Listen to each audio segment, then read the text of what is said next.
¿Qué tal? ¿Cómo están? Día martes 13 de abril, ya nuestro espacio habitual del noticiero central, aquí por C9N, junto al compañero Aníbal Espínola. Hoy día de proyectos de ley tema COVID, tanto en diputados como en Senado, y paralelo también el anuncio gubernamental de este subsidio.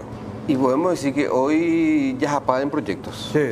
Estamos llenos de proyectos. Como 5 creo que había, con el mismo objetivo. Con el mismo objetivo. Está bien, por supuesto, es loable, pero no se puede trabajar de manera unificada y sacar... Consensuar y sacar un solo proyecto y darle un trámite rápido. Consensuar un proyecto, tratarlo en una de las cámaras, inmediatamente ya se convoca, se trata en la siguiente cámara, si es que hay fondos, pero... En diputado hoy empezó tratando uno de los proyectos. Pareciera ser que en diputados no quieren saber nada de tocar los fondos de las binacionales. Sí. De hecho, que el presidente de la República fue consultado hoy esta mañana y decía que el año pasado, por ejemplo, las binacionales ya aportaron 50 millones de dólares, pero eso fue el año pasado. Claro. Este año tienen otro presupuesto y pueden aportar igual cantidad de plata. Estamos en el peor año de la pandemia. Pero este año es electoral, pues. Consta que un diputado también hoy formalizó su pedido de suspensión de elecciones. No creo que corra eso. No creo que corra. Y en Senado también continúa el tratamiento ya en particular, entiendo. Sí, señor, en particular. Sí, vamos a ver. La discusión gira en torno a los fondos. A los fondos, ¿de dónde vendrán los fondos? ¿Cómo se van a fondear, digamos, estos proyectos de ley? ¿Y cómo ve Putin medicamentos? Bueno, depende de si uno va a ver el vaso medio lleno o medio vacío.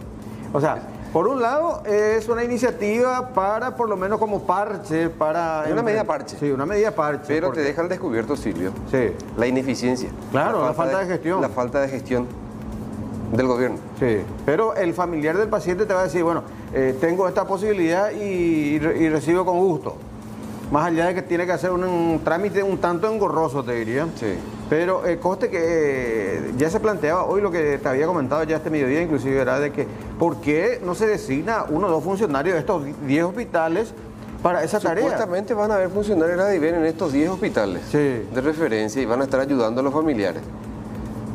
Pero yo digo, ¿cuál es la necesidad de involucrarle al familiar que ya está con una situación de angustia, de estrés, allá arriba, por la situación de su pariente? Porque vos otra vez tenés que buscar presupuesto. Supongamos que llegó a tu farmacia. Sí. Y no todas las farmacias tienen los medicamentos que se requieren. No solo eso, Silvio. Probablemente en tu farmacia se va a vender por encima del precio referencial establecido por Dinavisa. Sí. Entonces, muy probablemente que tu presupuesto no va a ser aprobado. Se rechaza. Entonces el familiar tiene que ir a buscar otra farmacia y va a llegar a la mía después de recorrer toda la ciudad. Sí. Va a llegar a la mía, va a encontrar dentro de los precios dentro del rango de precios referenciales, y ahí sí el ok. Que va a llevar unas horas por lo menos. Sí, un par de horas mínimo. Sí. Acá te dicen, no, lo que pasa es que hay muchas farmacias que hay en los alrededores de cada hospital, pero no, tampoco funciona así. No siempre se encuentran. No. Lo otro, la odontóloga imputada, podría ser una grave negligencia de parte de una profesional de muchos años de trayectoria, según pude leer y escuchar también. Pero le llaman del laboratorio. Primero le llaman a su paciente, porque su paciente también es estudiante de odontología. Estaba ella cursando ya el 5º año. Último año. Sí. Y le llama, doctora, ¿está bien esta receta? Está bien, usted me confirma que tengo que tomar... la receta era 1 gramo, 2 comprimidos por día por 14 días. O sea que 2 gramos por día. Y en realidad era 2 miligramos. Tendría que ser, ¿no? Y tendría que ser, es lo que se señala, ¿verdad? Porque 2 gramos, o sea, estamos hablando de que una dosis 2000 veces mayor que al tolerable. Hasta el punto que ella ingiere esa primera cápsula, no sé, cápsula o comprimido, preparado por un laboratorio que también va a ser objeto de indagación, de investigación, y ya empieza a sentir terribles molestias. Pero del laboratorio le vuelven a llamar a la profesional. También. ¿Y que se ratifica en su receta? Sí. Y el fiscal a quien vemos... Luis Chamorro. Sí, Luis Chamorro tiene ya esas comunicaciones inclusive. Es por eso que la odontóloga es imputada, hoy compareció, se abstuvo de declarar y se pide medidas alternativas para ella. Estamos hablando de homicidio culposo. Homicidio culposo. Y bueno, Así una es, joven sí. vida, ¿eh? Muy joven, ella 22 años. Una 22 pena, años realmente. apenas. Bueno, después tenemos que hablar de las vacunas. ¿Cuándo llegan? Sí. Hoy nuevamente unas declaraciones del jefe de Estado. Y En todo Guarambaré. en promesas. Promesas Sí, nada seguimos más. contactando, todos los días llamamos al mecanismo COVAX. Y Para abril se están esperando, a ver, te digo, 200, sí, 200. o sea, para este mes de abril. Estamos en abril. Estamos para ya este- el para este 13 mes de abril. Te digo, se esperan 254.000 dosis. Sí. 100.000 del segundo lote de donación de Covaxin. Covaxin. AstraZeneca, según anunció ayer Luis Roberto Escoto, 134.800 dosis. Y por qué no, los rusos podrían enviarnos un lote un poco más importante, las Sputnik V. Se espera al menos. Sí, señor. Bueno, vamos a ir ampliando todo esto y mucho más, lógicamente. Hablamos de la condición climática. A ver, ya tenemos los datos del tiempo en la página del Servicio Meteorológico Nacional. A estas horas, Ciudad Capital y su área metropolitana, registra una temperatura de 26.4 grados centígrados. La humedad del 58%. Viento sur-suroeste por ahora a 15 kilómetros en la hora, precisamente. En lo que resta de la jornada, la variación entre 27 a 22 grados a la noche y entre 21 a 19 grados en horas de la madrugada. Hoy tuvimos una mínima de 17 grados, por ejemplo, tal como se estaba pronosticando. Vamos ya a los próximos días de esta semana. ¿Qué nos depara en cuanto a condición climática? Mañana, miércoles, 19 de mínima igualmente, 29 la máxima estimada, un día parcialmente nublado. Atención que el jueves hay posibilidad de algunas precipitaciones aisladas, al igual que el viernes y sábado. Las temperaturas extremas pronosticadas, mínima de 20 y máxima de 30 el jueves. El día viernes, 21 de mínima, 30 grados de máxima, y el día sábado, 21 grados de mínima y 31 grados la máxima pronosticada, con cielo nublado, lógicamente, con posibilidad de inclemencia en la condición climática.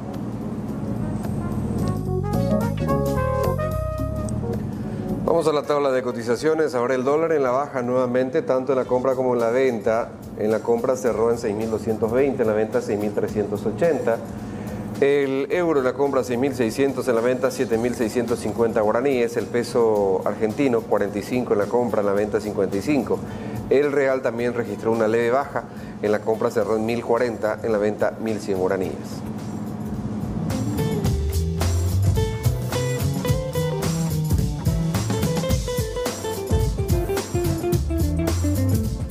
Decíamos que hoy hubo sesión en la Cámara de Diputados. Otro de los puntos tiene que ver con este tratamiento de este proyecto de ley que fue aprobado para poner en funcionamiento la planta de ACEPAR, específicamente el sector que permitirá producir oxígeno medicinal, del oxígeno industrial al oxígeno medicinal, digamos.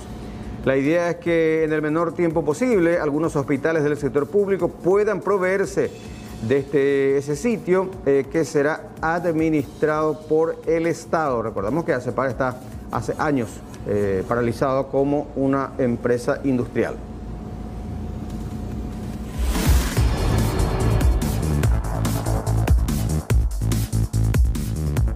Y prosiguen las investigaciones fiscales luego de la confiscación de 11 toneladas de cocaína en el puerto de Amberes, Bélgica, que salió presuntamente de nuestro país, oculta en una carga de cuero de exportación en el marco de la llamada Operación Budapest. Hoy se produjeron 2 allanamientos en simultáneo en un estudio contable, esto en Fernando de la Mora, y en un conocido edificio en la ciudad de Asunción. Esto con el fin de verificar documentos relacionados a las empresas investigadas. Las averiguaciones están atravesando la fase de inspecciones financieras, según explicaron los intervinientes.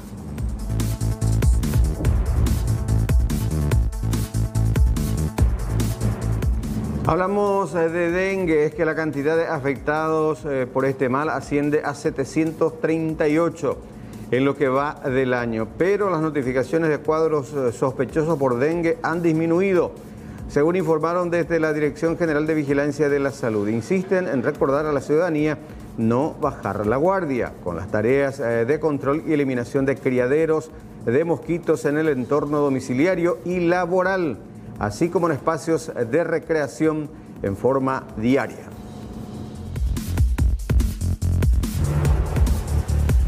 El diputado Juan Carlos Galaverna Hijo presentó el proyecto de ley que pretende postergar las elecciones municipales previstas para este año. No está de más recordar que estas elecciones ya fueron suspendidas en el 2020 y extendidas para este año debido justamente a la pandemia.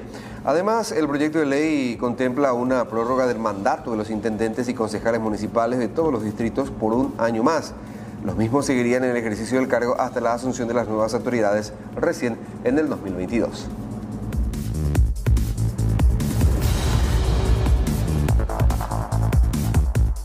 Hay que hacer mención también a este comunicado importante que aclaran dudas respecto a pacientes con diabetes, si pueden o no recibir las vacunas. Las personas con diabetes tienen un riesgo mayor que la población general de desarrollar formas graves de COVID-19, así como de desenlace ominoso de dicho cuadro.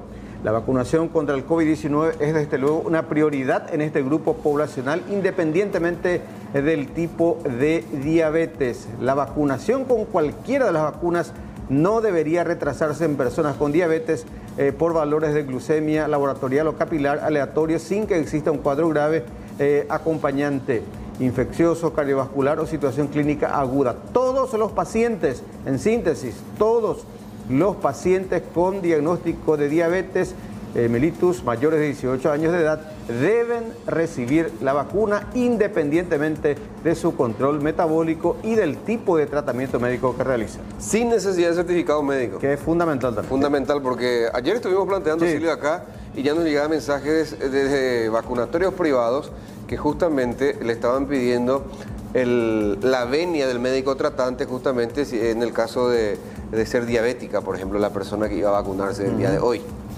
Y es por ello que se da este pronunciamiento de la Sociedad Paraguaya de Diabetología.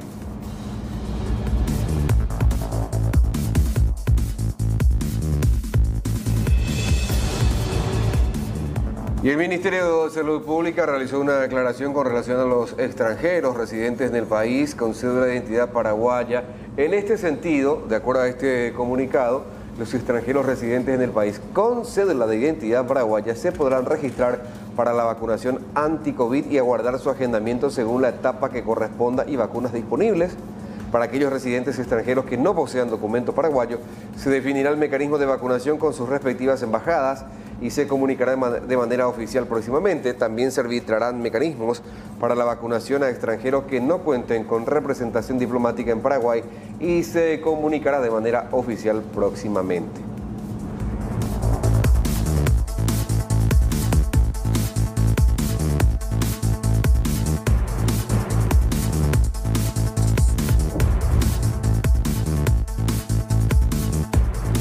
Bueno, reiteramos esto, la conferencia de prensa que se da hoy en la residencia presidencial Mburu Villaroga, anunciando la implementación de este subsidio positivo de medicamentos, Aníbal.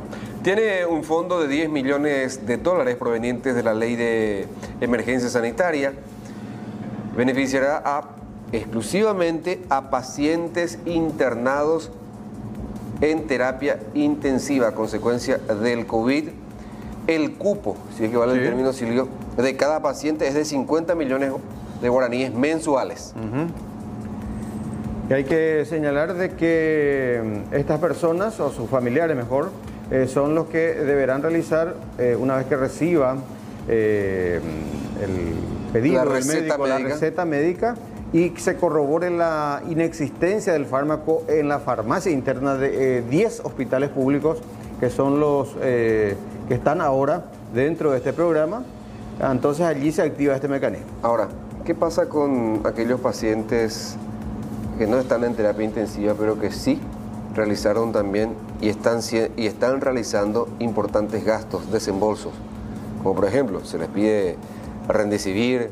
Sí. Ayer escuchábamos a... Que no está, luego no figura lo de ese medicamento para este subsidio. Ni siquiera para el paciente hospitalizado. Hay que aclarar, hay una lista de 30 productos entre medicamentos e insumos. Y solamente lo que figura en esa lista, el Estado se compromete en comprar. A través de este mecanismo. Explicaba a detalle precisamente la doctora Carmen Marín. Este programa va a atender a aquellos pacientes que hoy están en una situación complicada, pacientes en UTI por COVID. Estamos hablando de aproximadamente 10 hospitales respiratorios que vamos a estar implementando en esta primera fase. El programa arranca a partir de hoy a las 0 horas. El programa dispone también, o el decreto establece un fondo de hasta 10 millones de dólares para la implementación del programa en esta primera fase. Estamos hablando de un subsidio de hasta 50 millones de guaraníes por paciente por mes. ¿Cómo funciona el programa? En el caso de que un paciente, en el caso de que el médico emita una receta y se verifique de que en la farmacia del hospital no tenemos el medicamento a disposición, entonces ahí se activa el subsidio. El familiar del paciente va a la farmacia que está en una de las, alrededor de la, o cerca del hospital. Una vez que se acerca ahí con la cédula, va a pedir un presupuesto o el costo del medicamento que está necesitando. Inmediatamente va a ingresar a la plataforma con una foto del presupuesto, una foto de la receta, la cédula, y ahí la DIVEN va a analizar, va a analizar los datos de la persona, se autoriza el subsidio, le llega un mensaje de texto a la persona informando que se acaba de autorizar el subsidio, y inmediatamente la persona puede ir a la farmacia solamente con la cédula para acceder al medicamento de manera gratuita. Como decía hace rato, también es un programa, es importante insistir en que es un programa temporal, de vigencia temporal, para atender a aquellos pacientes en esta situación. También tiene un componente muy importante de transparencia. Esa fue una instrucción muy clara del presidente, la transparencia del programa. Nosotros hemos diseñado de manera muy coordinada con la DIVEN y también el Ministerio de Salud desde la unidad de gestión la implementación de este programa. Todo se va a modificar, el nombre del beneficiario, me refiero al familiar del paciente, la farmacia a través de la cual adquirió el medicamento y el costo también, o la transferencia en sí. Vamos a utilizar la herramienta tarjeta cédula, que fue una experiencia exitosa del programa Putibó. Varias de las experiencias que tuvimos con ese programa vamos a implementar también con esta herramienta. Y reitero, el programa arranca a partir del día de hoy a las 0 horas. Aquel paciente o aquel familiar del paciente que esté necesitando medicamentos va a poder ingresar a la página, a solicitar o a llenar el formulario y a solicitar directamente el medicamento. Bueno, tenés los flyers ahí para mostrar un poquito y explicar cómo se tiene que hacer. Sí. Ahí está, el primer paso es completar el formulario. Sí. Que uno accede ingresando a www.subsidiomedicamentos.gov.py. Otro detallito menor, Silvio. Subsidio de medicamentos, sí. Cada 72 horas. El subsidiado.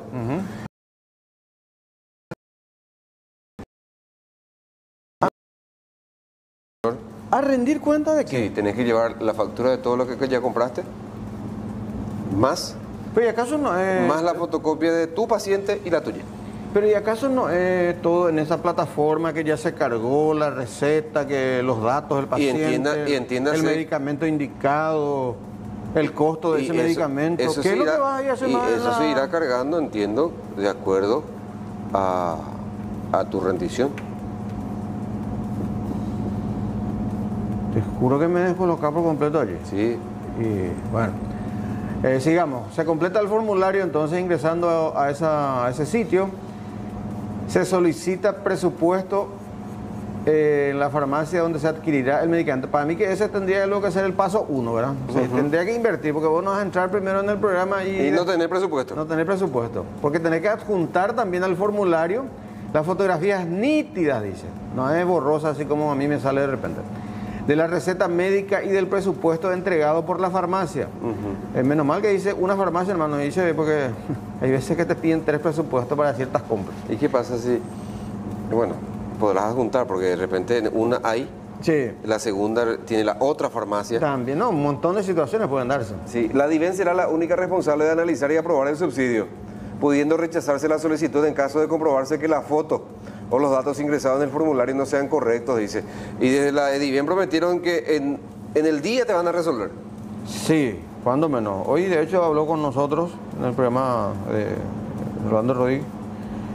Habló la directora de la EDIVIEN dando algunos detalles. Carmen Alonso. Sí, y otro detalle que ella dio y que no se dijo en esta conferencia de prensa, me enteré esta tarde, que supuestamente el programa duraría 2 meses, no más. Ya. En principio. No, pero todo es perfectible, decían también hoy. insistía con eso el ministro. Sí. Punto 5. El familiar del paciente COVID recibirá un mensaje de texto en tu teléfono celular, por supuesto, declarado en el formulario confirmando la acreditación del subsidio. Y con ese, una vez que vos recibís, te vas a la farmacia y le mostrás, señor Silvio Cuevas, acá yo recibí un mensaje, me aprobaron el presupuesto, acá está mi número de cédula. Entonces el farmacéutico Silvio Cuevas agarra e introduce en el POS el código y el número de cédula del, digamos, el beneficiario, del que tramita. Y te entrega el medicamento. El medicamento. Y la receta se queda con el farmacéutico. Y lo que decían también hoy es que... ¿Sabes que yo tengo miedo? Sí. No, acá pues estamos, si le están estafando a gente que está necesitando urgentemente terapia. Sí. Están... Desde la cárcel de Concepción operaba ese estafador. Sí, bueno. Había sido. ¿Quién me asegura que no se van a perder algunas recetas? Y algún avivado por ahí escanea. Y puede pasar, ¿por qué no? Puede pasar. Pero ya funciona, ¿no? El sistema. Vamos a ingresar un poco a la página www.medicamentos. No, subsidio de medicamentos. .gov.py. A ver. El programa está habilitado ya. Por el día de mañana. Porque hoy alguien probó y supuestamente ya le habilitó. Y nosotros hoy al mediodía en la radio nosotros probamos y habilitaba. Pero por lo visto era una prueba que estaban haciendo seguramente. Sí, señor. Bueno, desde mañana, o sea, desde la medianoche ya supe. Desde las 0:01. Sí. Ahora, otro tema, Silvio. Sí.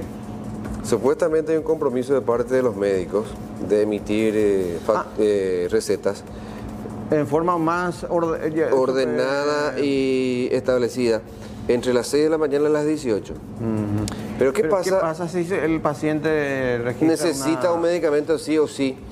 A la medianoche, por ejemplo. O presenta un inconveniente repentino que puede darse. A la medianoche. Y tenés que ir a comprar urgentemente un lote importante de medicamentos. Y no vas a poder. No. Vas a poder ir a comprar con tu dinero. Con tu dinero. Pero ese dinero ya no se te reembolsa. No se te reembolsa. Porque el subsidio no es efectivo. El subsidio es una habilitación que se hace en el sistema informático para que... ¿Y no se prevé eso, por ejemplo, que haya funcionarios trabajando por turnos en los hospitales y gestionando eso, ya sea acá, en el hospital, en uno de estos 10 hospitales? Sí. Por turnos y, a mí me tocó, y funcionarios también en la EDIVIEN. No te digo en época de aprobando o no. No te digo en época de pandemia, pero en épocas regulares, parientes que estaban en terapia y que cualquier hora vos tenés que estar pendiente ahí. Sí. En IPS, bueno, estos son los hospitales. Sí. Sí. Hospital Nacional de Itagua, INERAM, Hospital de Clínicas, Hospital Integrado de Ciudad del Este, Hospital Integrado Respiratorio Itapúa, el Regional de Luque, el Regional de Caacupé, el Hospital de Villa Elisa, el de Lambaré y Hospital Regional de Coronel Oviedo. No incluyen, por ejemplo, a los asegurados del IPS. Que me parece una tremenda, ¿cómo es que se llama eso? Injusticia y discriminación también. Pero se supone porque tu previsional te está proveyendo. No, pero ¿cuántos medicamentos el propio presidente del Consejo reconoce que no tiene IPS? Que no hay, o porque se está consumiendo en demasía, que están en falta. Y que están comprando los familiares de los asegurados. Eso se está dando hace meses. Y, sin embargo, el IPS de los asegurados y de los empleadores sí responde al sistema de salud pública con este sistema integrado de salud. O sea, da servicio. Establecimientos del IPS se usan para pacientes no asegurados. Claro, en los hospitales integrados, Sí. fusionados, el IPS con salud, no hay problema. Y bueno. Pero en el hospital central del IPS, claro que sí. Podríamos buscar, Iván, el tweet de acá. A prepararse. Récord de positivos en central. Tiene olor a la chipa, ¿verdad? Sí, se Un apuró. terror de tipeo. Del doctor Roque Silva. ¿Cuánto suele ser el récord en central, che? Habría que ver un poquito. 1100, 1200 por ahí fue en estos días y vamos a superar eso. Vamos a superar en el reporte de esta noche. Después en instantes estamos con la información también, la detención hace instantes nomás de la pareja. Ah, ¿se le agarró a los ciclistas? Sí, que embistió contra los ciclistas y... Porque hoy lo mató a uno buscaron de ellos. en su casa en Sí, el Alex. Alto Paraná y no... No lo lo encontraron. ¿Sabes cuántos ciudadanos ya se registraron también entre 60 a 84 años de edad? ¿Cuántos? Hasta las 3 de la tarde, la última actualización, 134.305. Y lo que todavía no termino de entender es el tema del personal de salud registrado. ¿Por qué tan lento? No, varía todos los días. Quiere decir que hay personal de salud que no se deciden a vacunarse y después al día siguiente se deciden, Pico. Pregunto, porque ahora me sale 82.207 registrados. Personal de salud. Sí, personal de salud. Pero mostramos primero la cantidad de vacunados. De esa cantidad de 81.207 personal de salud, han sido vacunados hasta ahora 56.375. Gran parte, 99% de personal de salud. Ahora decime, Silvio, en ese número de vacunados, Sí. ¿ya aparecen nuestros abuelitos vacunados? Y yo entiendo que sí, porque esto es una actualización diaria. ¿O va a haber un registro? Y ahí entramos en Vacunate COVID y vas a tener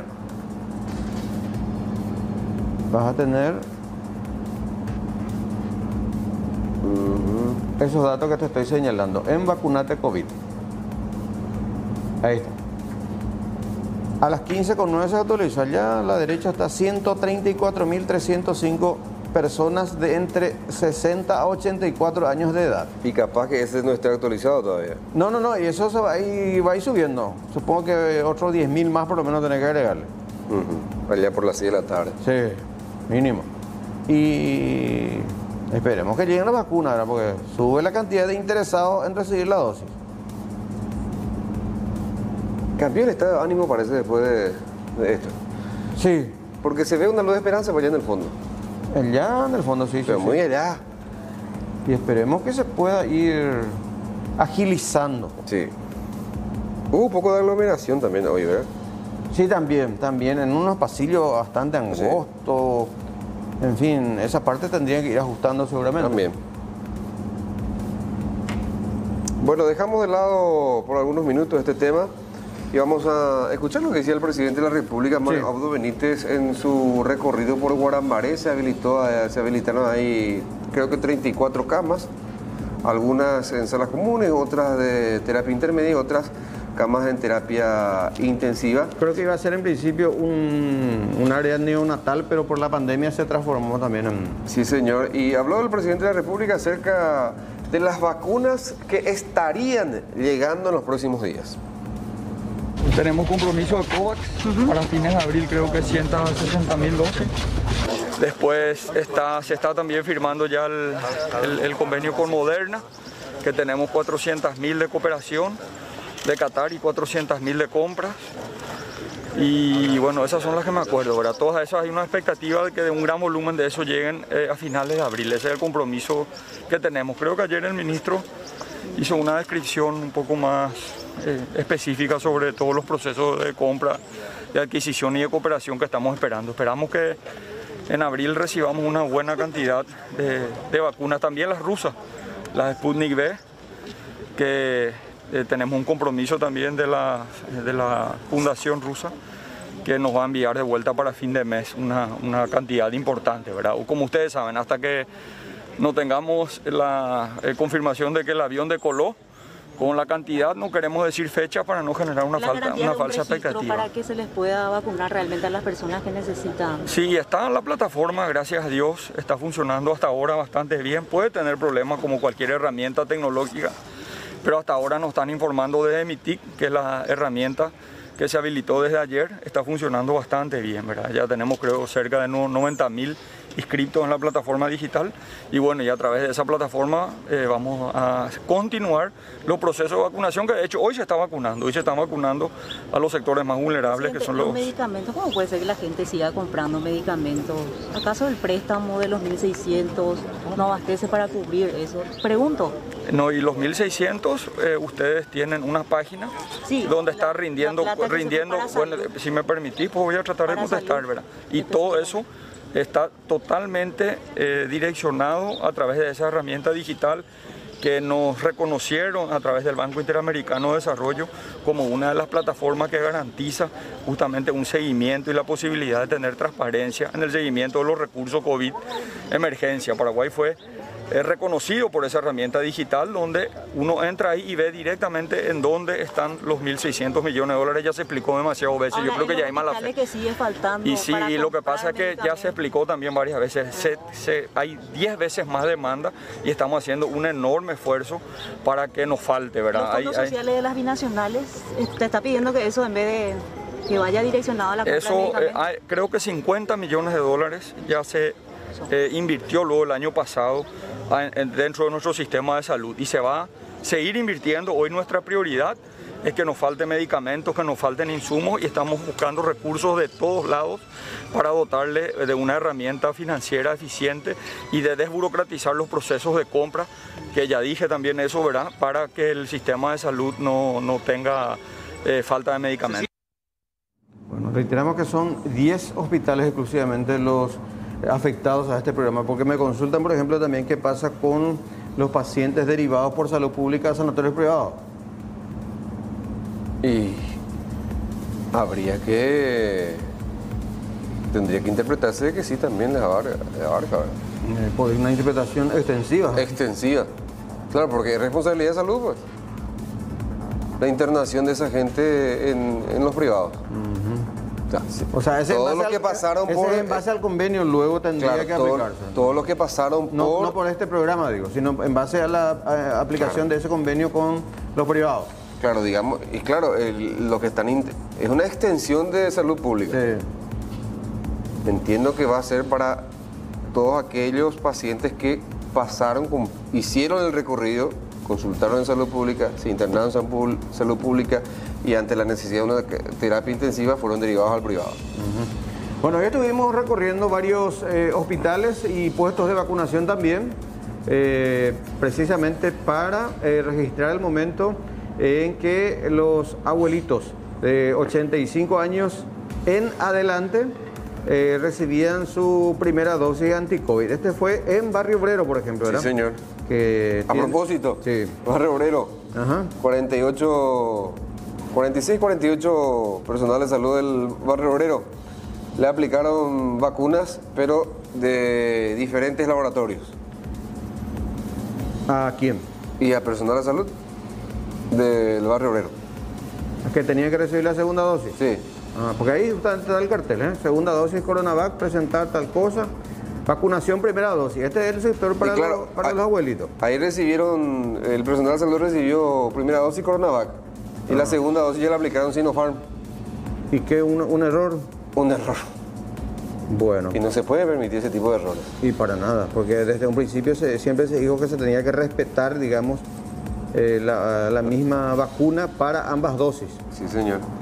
Ahora bien, esta es la imagen que se presentaba en Barrio Obrero, por supuesto, pasillos muy angostos también. No obstante, hasta ahora no había ninguna persona de la tercera edad en ese sector al menos, pero concurrieron, ahí está. Creo que también una señora de 71 años, creo que su hijo alzó en sus redes que aparecía como anotada. Obtuvo hoy una vacuna. O sea, dando a entender de que tampoco hay mayor control ya de las personas de la tercera edad que llegan allí, que llegaban a... No te digo en el barrio, no recuerdo en en qué hospital fue. Pero esto fue en Barrio Obrero entonces.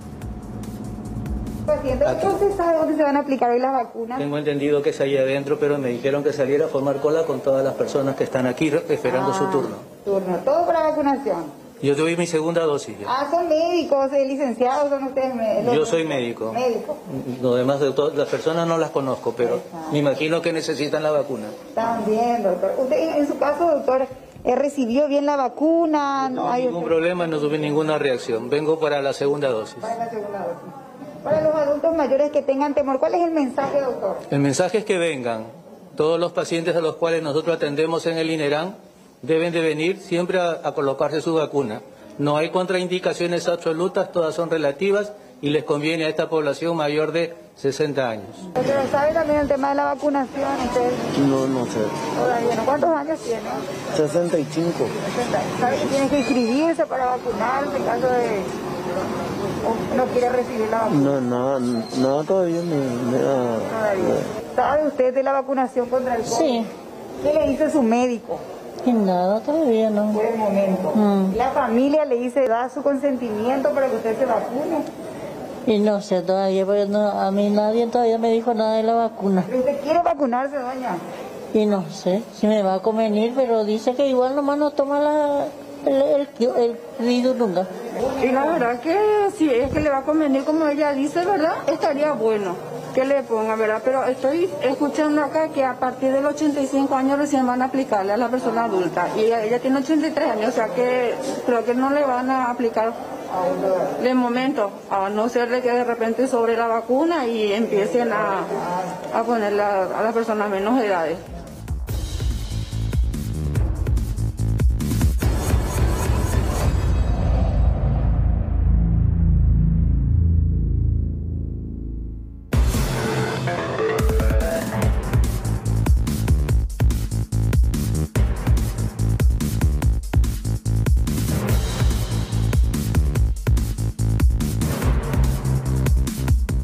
Bueno, vamos a establecer contacto con la zona este del país. Está el compañero Rodrigo Mancuello con una novedad del ámbito policial. Rodrigo, ¿cómo estamos? Buenas tardes. Buenas tardes, compañeros. Buenas tardes también para toda la televidencia de C9N. Bueno, estamos en la Dirección de Investigaciones de la Policía Nacional, donde tenemos que hablar de estas detenciones, un ciudadano boliviano y un ciudadano paraguayo. Ellos se desplazaban a bordo de un automóvil cuando fueron interceptados justamente por agentes de investigaciones de la Policía Nacional, porque en el interior de este automóvil se encontró, estupefacientes. Estamos hablando de cocaína tipo crack, poquito más de 1 kilo. Se encontró en este automóvil y bueno, aparentemente también iba a ser comercializado en nuestro país. Ya estamos con el comisario Javier Flores, él es el jefe de investigaciones aquí de la Policía Nacional. Comentanos un poco, comisario, todos los detalles con relación a estas detenciones. Sí, es así como estás manifestando, Rodrigo. Personal de este departamento que se encontraba realizando trabajos de carácter preventivo en el microcentro de esta ciudad. En horas de la mañana procedió a la verificación de estas 2 personas, uno de nacionalidad boliviano y otro paraguayo. Este boliviano no tenía documentos respaldatorios que haya ingresado a nuestro país. Ambos fueron trasladados a este departamento para una mejor verificación y una vez ya en esta, tras verificar también el habitáculo de vehículo, se encontró en un bolsón, nosotros presumíamos que se podía tratar de una sustancia prohibida. De inmediato se comunicó a la unidad especializada. Ellos nos manifestaron que demos participación al Departamento de Antinarcóticos. Esto fue así y tras el análisis primario resultó ser de cocaína tipo crack. Ellos mencionaron algo al momento de la detención. ¿También se sabe el origen, el destino de esta droga? Por lo menos el ciudadano paraguayo manifestó que tenía intenciones de venderle el vehículo en el cual ellos se encontraban. No así este ciudadano boliviano, él se llamó al silencio. Y bueno, el ciudadano paraguayo manifestó que el producto que se encontraba dentro del vehículo era propiedad de este boliviano. Propiedad de este boliviano. Bueno, y no mencionó algo de el por qué estaba teniendo justamente esta droga, comisario. No, ellos fueron asistidos por un profesional del derecho. Yo entiendo que ya mañana, en horas de la mañana, cuando en la instancia pertinente sean convocados para prestar sus declaraciones, van a hacerlo. ¿De manera legal estaba este ciudadano boliviano en nuestro país? No, justamente eso es lo que motivó que nosotros le estemos verificando. Él no tenía un documento respaldatorio para demostrar su ingreso legal a nuestro país. Ya, ¿tienen antecedentes penales en nuestro país? Por lo menos del ciudadano paraguayo nosotros ya verificamos, no constan del registro informático de la policía. También hemos solicitado los antecedentes de este ciudadano boliviano. Vamos a ver si es que conseguimos algún tipo de información, a qué se dedica y para qué estaba en nuestro país. Bueno, muchísimas gracias, comisario principal Jorge Javier Flores. Dos personas aprehendidas por agentes de investigación en la Policía Nacional. Uno es paraguayo, Luis Alberto Vera Brizuela, y el otro es un ciudadano boliviano que carecía de documentos de identidad y también no explicaba los motivos reales por los que se encontraba en nuestro país. Estamos hablando de Marco Pérez, de 51 años de edad, compañeros. Correcto, gracias Rodrigo Mancuello, un operativo antidrogas entonces en el Alto Paraná. Bueno, tenemos que cambiar de tema, hablamos de un operativo significativo que se cumplió en una apartada compañía del distrito de Belén, departamento de Concepción, sí, para la localización y captura de este personaje. Sí, un alemán buscado por pornografía infantil a nivel internacional. Sí, tenía... Desde el 2017 que venía siguiéndole los pasos la policía alemana. Sí, es buscado por la justicia, era buscado por la justicia alemana, por el Reino Unido, por Australia y por los Estados Unidos, según declaraban hoy los intervinientes. Un objetivo sumamente importante. Era el rey de la pedofilia, prácticamente, de la pornografía infantil. Según lo presentaron los investigadores. Así es, y vivía en ese inmueble donde se encontraron, lo sorprendieron los navegando. Navegando, y vaya uno a saber qué tipo de navegación estaba haciendo, ¿no? Sí, porque él se encargaba de administrar varias páginas también, y era el jefe del grupo, digamos. El que aceptaba, rechazaba a los integrantes, el que habilitaba o no las imágenes que le pasaban también. Christian Manfred Kruse. Sí. 58 años. Y estaba en nuestro país en forma ilegal. A ver, un poquito desde el año 2010, decían. Sí. En la quinta Piroú, en la ribera del río Ipané, en el límite entre Concepción y San Pedro. Vamos a compartir declaraciones del jefe antisecuestro de la Policía Nacional, el comisario Nimio Cardoso. Sí, señor. Desde el 2017 esta persona está siendo buscada porque administra y es 4 páginas en la Deep Web, que es una página de internet profunda, en donde ellos estaban traficando con fotografías de menores, ¿verdad? Una vez que la BKA, la policía de Alemania, solicita al Ministerio Público la ubicación y localización de esta persona, dispuse como jefe del departamento antisecuestro que la Oficina Regional de Concepción haga la operación de localización y ubicación de este objetivo.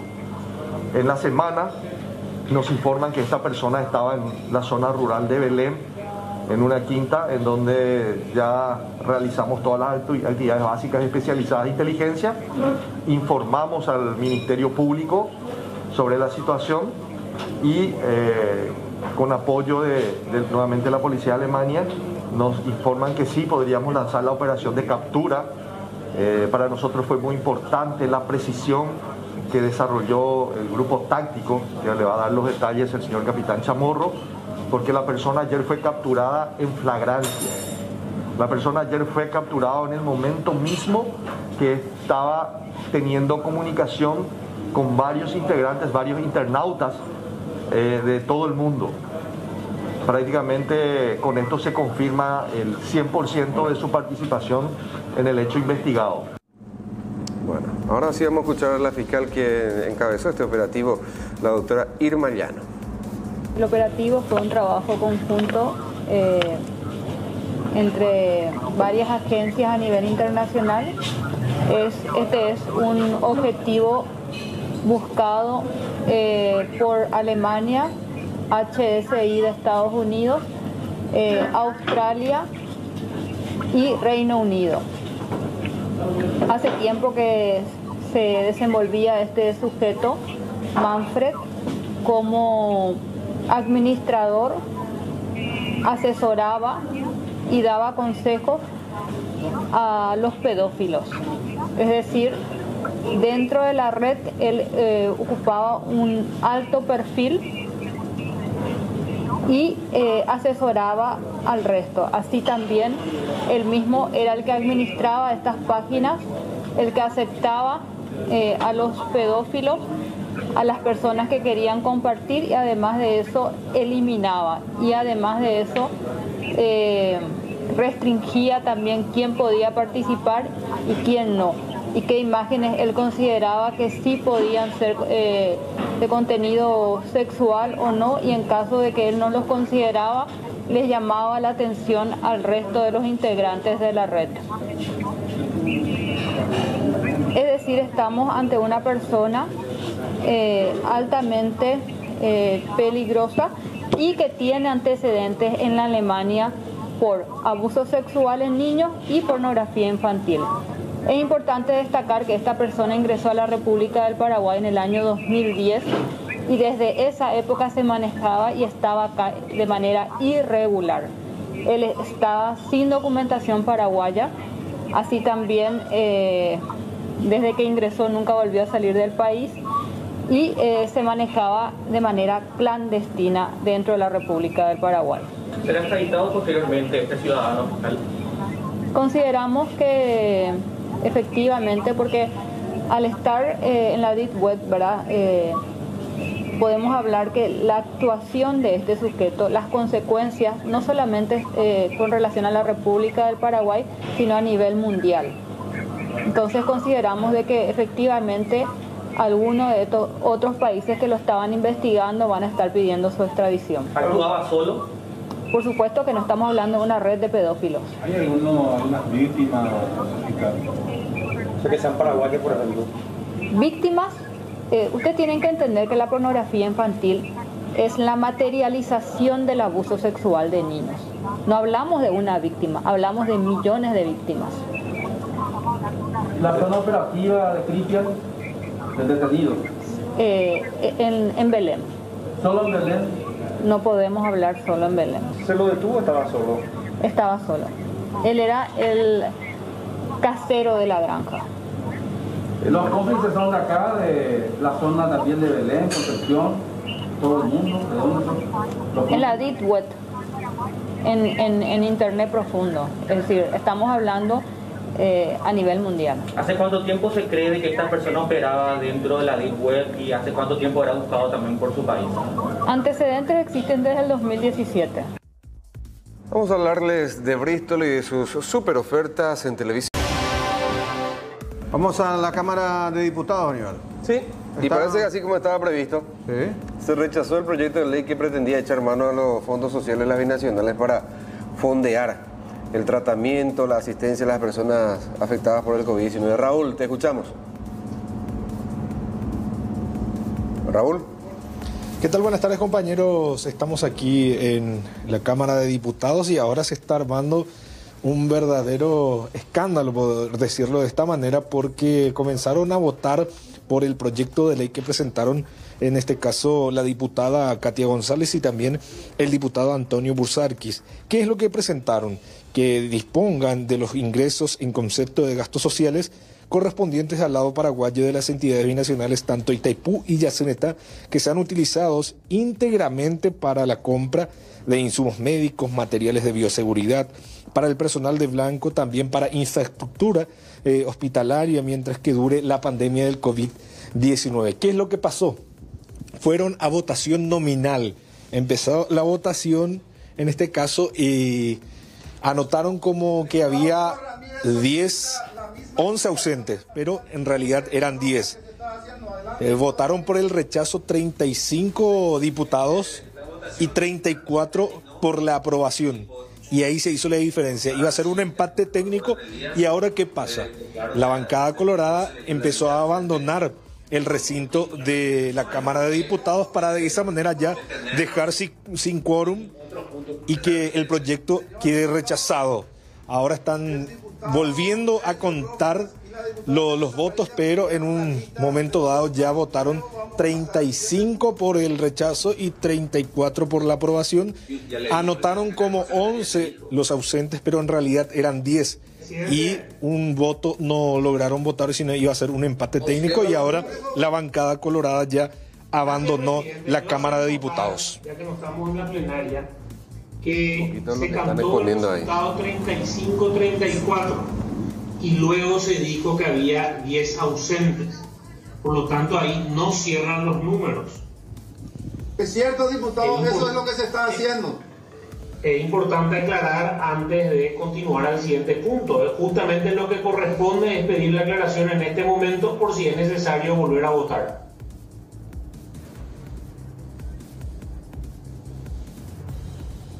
Katia González ya sí, está. Diputada González, adelante. Presidente, yo no estoy de acuerdo con volver a votar. Nosotros tenemos... Nadie ha propuesto a un diputado. No, por si haga falta volver a votar, dijo Sebastián.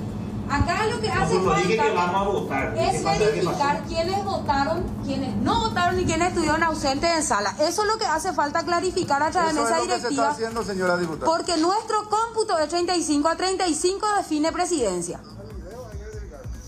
Nuestro cómputo, presidente, ese define presidencia hoy. Por eso se retiran.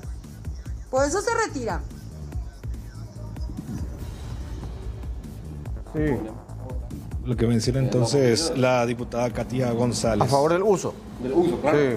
Entonces, todavía no podemos hablar de un rechazo definitivo, por llamarlo así. Y el diputado Busal, que está ahí transmitiendo en vivo también, ¿no? Sí. Pero quedaron solamente la parte de la multibancada, ¿verdad? ¿Cuánto está en la sala? Vamos a ver, muy poco. Solamente que... Sí. ¿Sí, Raúl? Sí, quedó solamente la parte de los diputados que votaron por la aprobación, en este caso, del proyecto de ley, y se retiraron la bancada colorada. Vamos a escuchar lo que dicen. Cabrera, secretario administrativo. A favor, 34 votos. En contra, 35 votos. Ausentes, corrección, 11. La diputada María López no fue tenida en cuenta en la lista primera que leí y ella figura ausente. Ella no votó, la diputada María López. 11 ausentes. Diputado Don Emilio Pavón, adelante. Un ratito. María López envió en el grupo que votó por el positivo. Esperamos realmente más de 10 minutos para a todos se le llamó. Inclusive yo creo que el presidente hace la semana pidió a que ningún funcionario esté ahí adentro de la Cámara. Acá se estaba viendo un asistente, un diputado hablando con la mesa en donde están los secretarios presidentes. Entonces medio, no sé, se espera. Y yo creo que hay que poner orden, presidente. Un funcionario de un diputado, un asistente, estaba ahí detrás haciendo lobby ahí o anotando, no sé, qué es su cargo en ese momento, presidente. Gracias. Presidente, habiéndose aclarado por secretaría y ratificado la cantidad de votantes, tanto por el sí como por el no, solicito que se pase al siguiente punto del orden del día.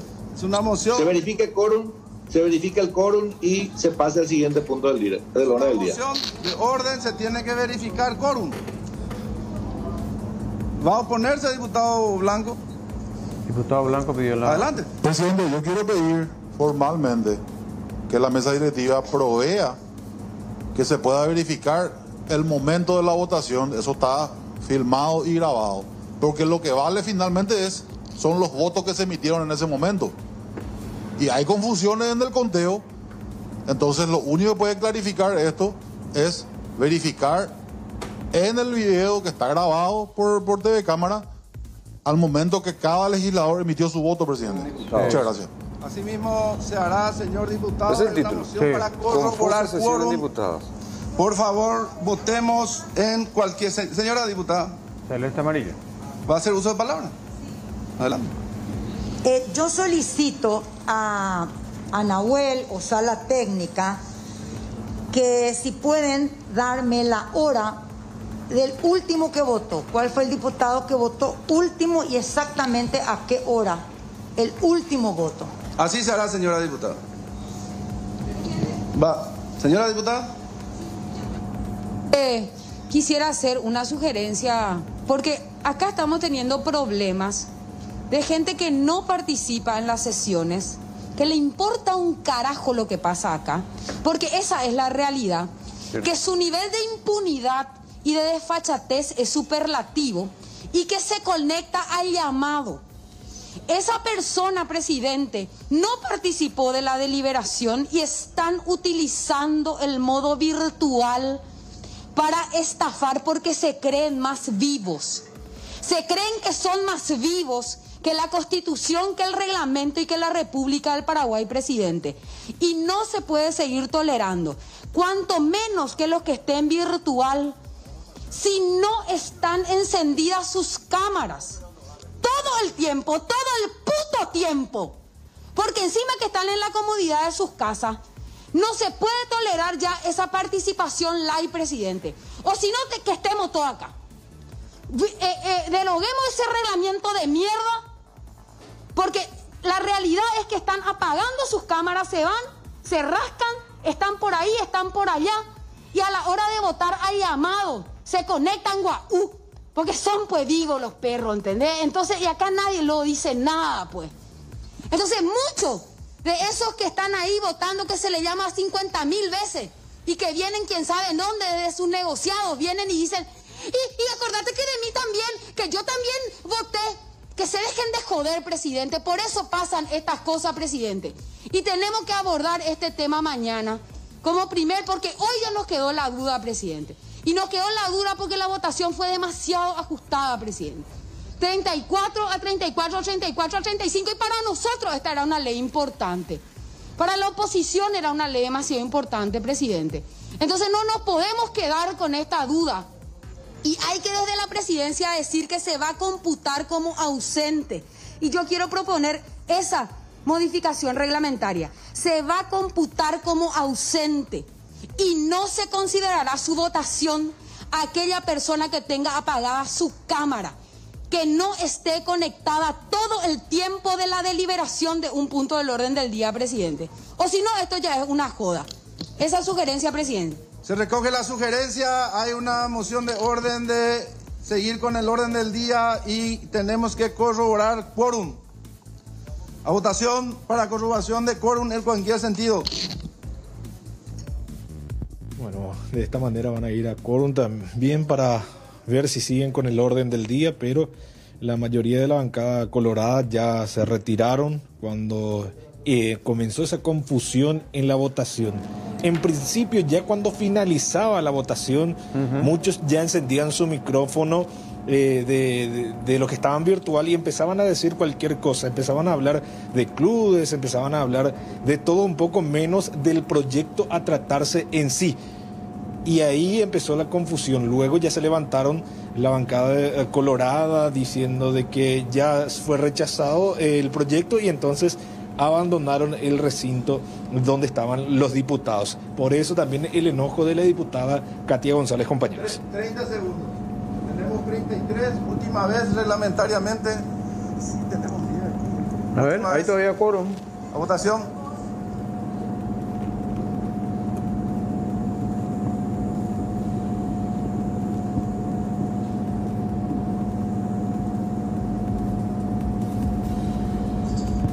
Están corroborando si hay o no quórum para seguir con el siguiente punto del orden del día, pero este era el punto más importante a tratar después del gasto COVID-0, en este caso que ya se aprobó y va a ir a la Cámara de Senadores. También la ley que apoya también a CEPAR, que fue aprobado también ese proyecto de ley, y este era el proyecto que la oposición pretendía que se apruebe y ajustada la votación, en este caso 35, 34, y ahí quedó la duda si en realidad hubo un ausente o le pusieron. Ahí está. Podemos decir ya que no hay quórum, se levanta. Se levanta la sesión.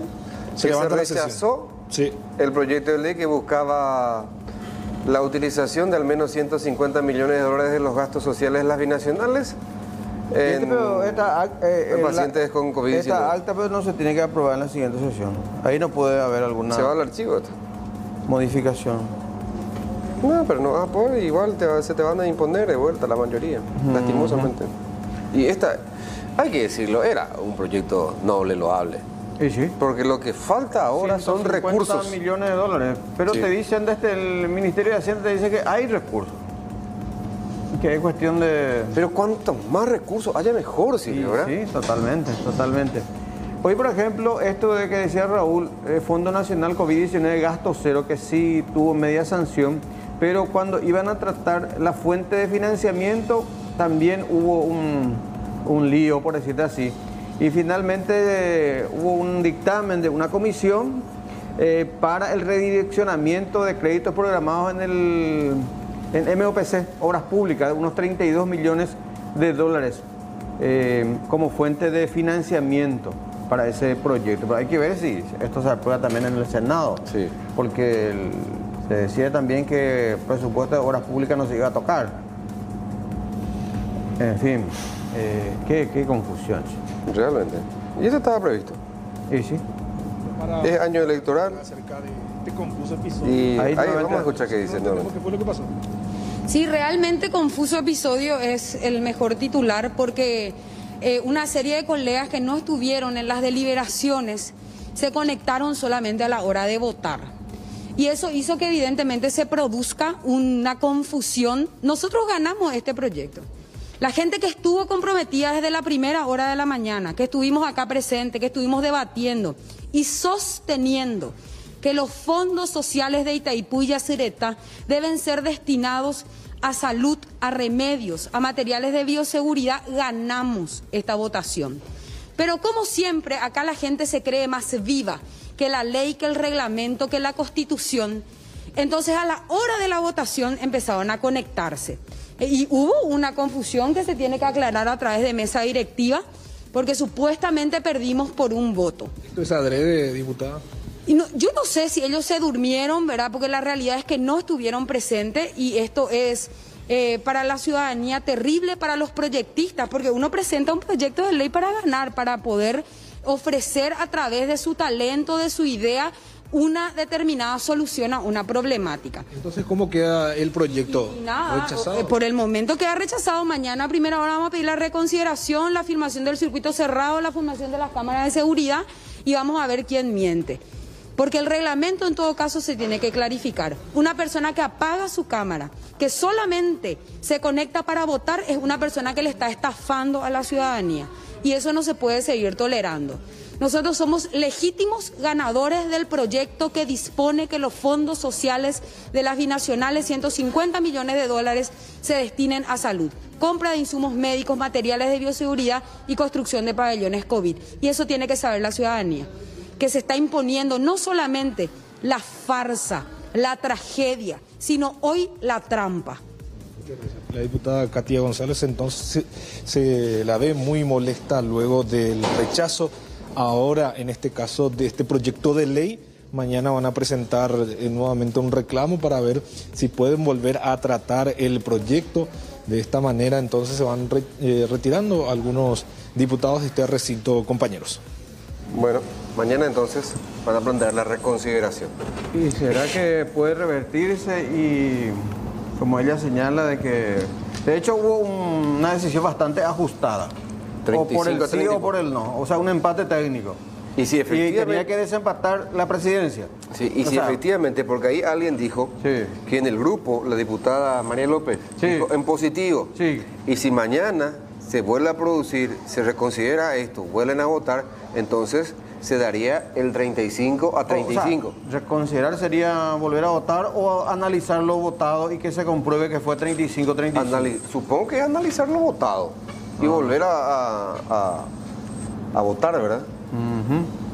Y bueno, vamos a ver qué pasa con ese asunto, Raúl, porque era un tema sumamente importante como proyecto, digo, porque estamos hablando de un fondo sumamente significativo, de recursos muy importantes, significativos. Pero sea cual fuera el monto, Silvio, no viene no viene de más, no viene mal. No, claro. Para fortalecer nuestro sistema de salud, que está muy golpeado a consecuencia de esta pandemia. Totalmente. Bueno, gracias Raúl, muy amable. Hasta luego, compañeros. Adiós, señor. Bueno, hablamos de esta odontóloga que terminó imputada por una presunta negligencia. Y ahí está, por ejemplo, María Sol Chávez, era de la universidad privada acá del Paraguay, cuarto curso de odontología. Una joven universitaria que pierde la vida por intoxicación en cuestión de horas, ya que ingirió por prescripción médica de la doctora Lilia Gloria Espinosa de Rodríguez, su odontóloga, una altísima dosis de flúor. Leía que un profesional de odontología del Ministerio de Salud decía que el rango de utilización del flúor es entre 30 a 64 miligramos dependiendo del peso. La dosis letal, dice, de flúor está entre 32 a 64 miligramos. Ya es luego letal. Sí. Esa cantidad de miligramos. Y a la señorita le recetaron 2 gramos. 2 gramos por día por 14 días, o sea, 2000 miligramos. O sea, de 2 cápsulas por día. Sí, de 1 gramo. Y bueno, el fiscal abrió la investigación, asumió imputación y explicó precisamente varios aspectos de lo que habría sido una grave negligencia que derivó en muerte. La odontóloga que estaba haciendo el tratamiento de ortodoncia en principio ya fue imputada. Ella estaba haciendo un tratamiento de ortodoncia y como consecuencia de ese tratamiento es que tiene una afección en las encías y se le recomienda, la doctora le prescribe consumir flúor en una dosis de 2 gramos por día durante 15 días. La fallecida era estudiante de odontología y tiene sus dudas con respecto a la dosis y le consulta nuevamente a la doctora y la doctora le confirma esa dosis. Así que ella empieza el tratamiento y el primer día, el viernes a las 3 de la tarde, consume ese comprimido de flúor y a la hora de haber consumido ella ya se siente muy mal. Tal es así que tiene que ser llevada hasta el hospital. En el hospital es tratada, medicada, se le hace un lavado, pero horas después ella sufre un paro cardiorrespiratorio como consecuencia de esa intoxicación por flúor. Eso es lo que nos dicen los médicos. A partir de ahí nosotros iniciamos la investigación. Lo primero que hacemos es solicitar una autopsia, se hace la autopsia, estamos esperando esos resultados para determinar exactamente la causa de la muerte, pero tenemos una sospecha suficiente para responsabilizarle en forma preliminar a la odontóloga por haber recetado una dosis en principio alta. Ahora pedimos informe a la Asociación de Odontólogos, a la Facultad de Odontología, inclusive a la Organización Panamericana de la Salud, porque hay protocolos sobre esto, para saber cuál es la dosis que puede recibir una persona. Entonces ahí tenemos cerrado un homicidio culposo en principio, por eso es que imputamos, ¿verdad? Ella en principio tuvo sus dudas, además no se encontraba el medicamento en farmacias, entonces se manda a hacer, y el laboratorio es Botica Magistral, ya pedimos los informes, vamos también a iniciar una investigación paralela ahí para saber si existe algún protocolo, alguna resolución, alguna ley que establece una manera de actuar en casos como este, ¿verdad? O sea, Sol es la que tiene la duda, ¿no? El laboratorio también tuvo sus dudas y también se ratificaron en esa dosificación. ¿Quién se ratificó? ¿La odontóloga? La odontóloga se ratificó y tenemos el celular de la víctima. Vamos a extraer información de ahí porque según los familiares que estuvieron con ella ese día, ella le consulta a la doctora y le pregunta por la dosificación y la doctora se ratifica y le dice esa es la dosis que corresponde, ¿eh? Según los datos preliminares sería una dosificación muy alta. La odontóloga Lilia Espinosa ya estaba haciendo un tratamiento con ella. Ahora, ¿cuál es el carácter de esta mujer, de la odontóloga? ¿Dónde está? ¿Qué pasa con ella? Ella está imputada y tiene que ser llamada por el juzgado para que se le puedan dar medidas y que pueda ser sometida a la investigación. Pedimos medidas alternativas, el juez seguramente va a determinar qué medidas va ella se debe someter. ATM se llama el consultorio donde ella estaba y es donde le atendía a la víctima. Es una chica bastante joven. Que tengo entendido de que ella no tenía ninguna enfermedad, que ella estaba perfecta de salud, era una chica joven y me dijeron también que era deportista y no tenía ninguna enfermedad de base. Entonces es más la sospecha que tenemos de que es como consecuencia de esta mala praxis que ella fallece. ¿En qué hospital es que ella finalmente fallece? San Martín, Hospital San Martín de Asunción. Bueno, el fiscal pide medidas alternativas a la prisión para la homicidio culposo prevé eso. Así es. Bueno, tenemos que hablar del caso de este ciclista que había sido arrollado en el Guairá. Hoy se cumplía este allanamiento, por ejemplo, en la casa de la pareja. Esto en Ciudad del Este. En Ciudad del Este. Pero allí no se encontró ni la camioneta ni a los buscados. Solamente se encontró esa rueda, digamos, que corresponde efectivamente a una camioneta que correspondería precisamente a la utilizada por la pareja. Sería una suerte de rueda de auxilio. Esta es la vivienda. Y entonces no se logró ubicar al hombre ni a la mujer.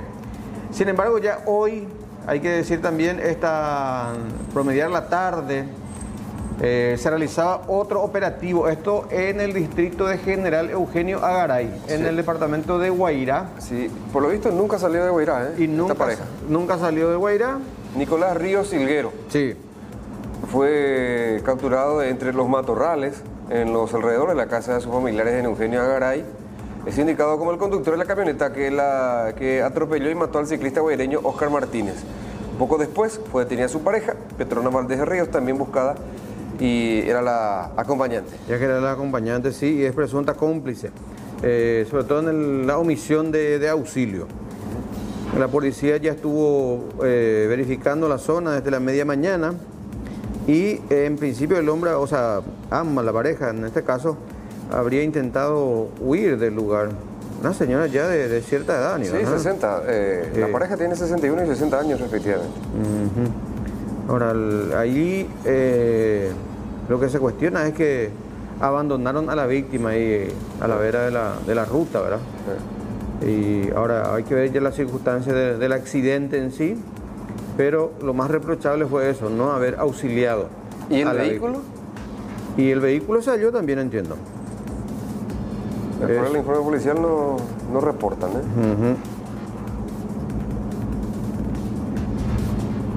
Ya van a ser sometidos entonces a la justicia.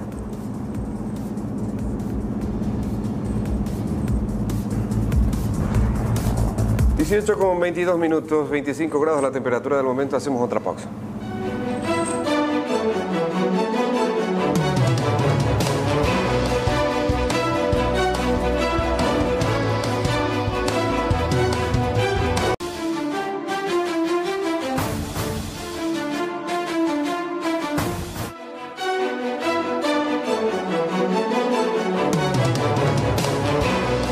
Aprovecha la semana de televisores con precios increíbles. Este televisor LED 32 pulgadas HD, la marca Win, la cuota mensual, 18 cuotas de 79.000 guaraníes.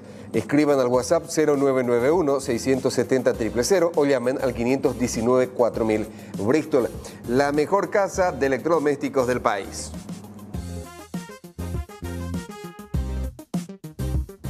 Bueno, y hoy se difundía ampliamente por las redes sociales este episodio que tuvo como protagonista a un dirigente político del Alto Paraná y también médico, en este caso del Hospital de Presidente Franco.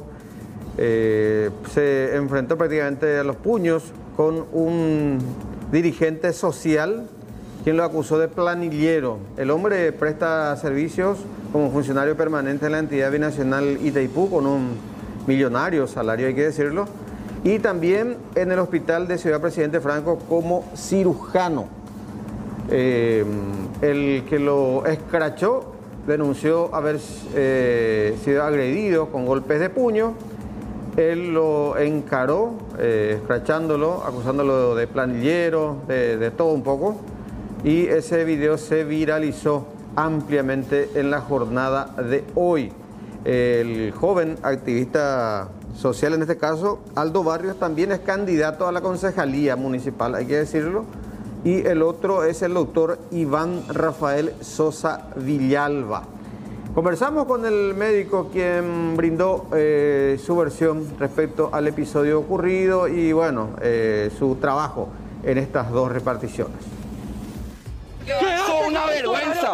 Andar con tus 30 millones, comprar la conciencia de otra gente. ¡Bandido! ¡Bandido! ¿Dónde se va ahora? ¿Por qué no se queda a trabajar? ¿Por qué no se queda a trabajar, señor? ¿Por qué no se queda a trabajar? Me va a pegar, amigo. No le toquen, no le toquen. Vean, gente. ¿Vos me vas a venir a pagar a mi vehículo? Luego del incidente, registrado en el Hospital Distrital de la ciudad de Presidente Franco, donde el activista social Aldo Barrios recriminó al doctor Iván Sosa por supuestos hechos de planillerismo para que posteriormente se origine una riña en donde Barrios resultara herido, dio su versión de los hechos. La parte de la ceja acá tengo 3 puntos donde se observa en el video de mi hermano, por ejemplo, que él me agredió con puños, creando 3 puntos, que ya hice la denuncia, tengo la denuncia ya hecha por planillerismo y también por la lesión grave que me ocasionó. Vamos a ver entonces ahora el doctor Iván Sosa en la justicia. Según mencionó el activista social, él mismo junto a su equipo se dieron a la tarea de investigar el movimiento del doctor Sosa en el hospital distrital y aparentemente constataron que el médico solo iba para marcar su entrada al trabajo y luego se retiraba del lugar. Iván Sosa, planillero del hospital distrital del Presidente Franco. Ahí está. Le estaba pescando hace mucho, viene a marcar y después se va a su casa. Cobra dineral en Itaipú y planilla por 5 millones en el hospital distrital del Presidente Franco. Iván Sosa, su número de vehículo. Número de chapa. Está marcando y después ya se va a su casa. Ya se va el planillero de Iván Sosa. Lunes, abril. En el día de ayer pudimos, gracias a Dios, captar en el momento que él venía a marcar y después a retirarse. Fueron 17 horas y casi 18 horas que tenemos registrados, que también le pasamos a ustedes para que la ciudadanía vea. Entonces con esa prueba hoy de la mañana vinimos otra vez a partir de las 4 de la mañana a verificar si él estaba ya, vino ya a marcar o no. Entonces no, le esperamos, le aguantamos hasta las 6:40 de la mañana en que se presenció con un vehículo Jeep. Al momento que se bajó el vehículo, entonces procedimos a hacer el video en vivo para poder nosotros tener la prueba contra este personaje, que tal cual vino de su casa tranquilamente a marcar, entonces va a retirarse como hace 8 meses de que nosotros le estamos investigando. Iván Sosa, así te queríamos encontrar, bandido. Vos sos un planillero. Por culpa de usted hay gente que muere. Venía a planillar por 5 millones. Me va a pegar, me va a pegar, me va a pegar. No le toquen, no. Vean, gente, este es el pastostero. El amigo de Benigno López. Te descubrimos, hace 8 meses te venimos investigando. Por culpa de usted se muere gente. No tenés peor vergüenza de venir a planillar por 5 millones en un hospital público. Por su parte, el director del hospital de la ciudad de Presidente Franco, el doctor Luis Villalba, indicó el horario y el día de trabajo del doctor Sosa. Él realmente cumple esta función. Con él y con todos los funcionarios, incluido yo, siempre tenemos altas y bajas, sinceramente. Siempre tuvimos crisis, yo admito. Le llamamos la atención. Asimismo, habló del salario que percibe el doctor Sosa, que sería de más de 5 millones de guaraníes por las 12 horas a la semana de guardia en el nosocomio. Él es un funcionario que es nombrado, ¿verdad? Y percibe 5.600.000 mensuales. La carga horaria acá en el hospital con nosotros es de 12 horas. El doctor Sosa no quiso dar declaraciones al respecto. Según informaciones, él mismo hablará en su momento y accionará judicialmente por todo lo sucedido. Eso es una vergüenza. Andar con tus 30 millones, comprar la conciencia de otra gente. ¡Bandido! ¡Bandido! ¿Dónde se va ahora? ¿Por qué no se queda a trabajar? ¿Por qué no se queda a trabajar, señor? ¿Por qué no se queda a trabajar? Me va a pegar, amigo. No le toquen, no le toquen. Vean, gente. ¿Vos me vas a venir a pagar a mi vehículo? Esto ocurría en Presidente Franco, Alto Paraná, y seguimos hablando de médicos porque también se dio una situación bastante especial en el Hospital Barrio Obrero, donde según la denuncia del sindicato de médicos a cargo de la doctora Rosana González, el pasado domingo 48 trabajadores de blanco del Hospital de Barrio Obrero fueron inmunizados con la segunda dosis de la vacuna anti-COVID, pero en lugar de aplicarles la Coronavac, que era el primer biológico que se habían aplicado, por equivocación les aplicaron la Sinopharm, vacuna que también es de origen chino. Conversábamos con la directora del Barrio Obrero sobre este error humano, según reconoció la profesional. Tuvimos un error humano con la aplicación de la vacuna contra el COVID. Usamos en esta se tenía que aplicar la segunda dosis de la Coronavac y se aplicó por error la Sinopharm. Ahora, hoy tuvimos una reunión con todos los que fueron aplicados esta otra vacuna y le sacamos de las dudas a los compañeros de blanco de lo que podía ocurrir o de lo que se podía esperar en esta situación, en donde usamos prácticamente la misma vacuna. O sea, no esperamos nada. Es como si fuera de que usamos un paracetamol, por decirlo así, de una marca diferente a la que habíamos recetado. Pero igual le convocamos a los afectados para hacerles un seguimiento y que ellos también nos canalicen sus dudas. Resulta ser que creó mucho temor el hecho de que se dijo que era otra vacuna. No era otra vacuna. Es vacuna china con virus inactivado, las dos de la misma manera, solo que una es Coronavac y la otra es Sinopharm. ¿Qué cantidad de trabajadores de la salud se aplicaron, doctora, esta vacuna, la de Sinopharm? 46, son 46 en total. Hoy estuvimos levantando las fichas con el PAI de nivel central de cada uno de ellos, explicándoles también lo que vamos a ir haciendo. O sea, vamos a controlarla en un mes para ver la cantidad de defensa que desarrollan. No esperamos efectos colaterales completamente. Como les digo, es la misma vacuna. No esperamos efectos colaterales. Independiente de las normales que íbamos a tener, si es que teníamos ya en las primeras 24 horas, que ya estamos alcanzando prácticamente las 72 horas. O sea, las esperadas por la otra vacuna, sí podíamos tener, pero no por esta mezcla, ya que es considerada la misma vacuna. Y levantamos la ficha y vamos a estar pendientes de ellos para ver qué cantidad de defensa es lo que ellos desarrollan, ¿verdad? Dependiendo también de que si alguno tuvo o no ya COVID. O sea, acá entran ya muchos factores en juego.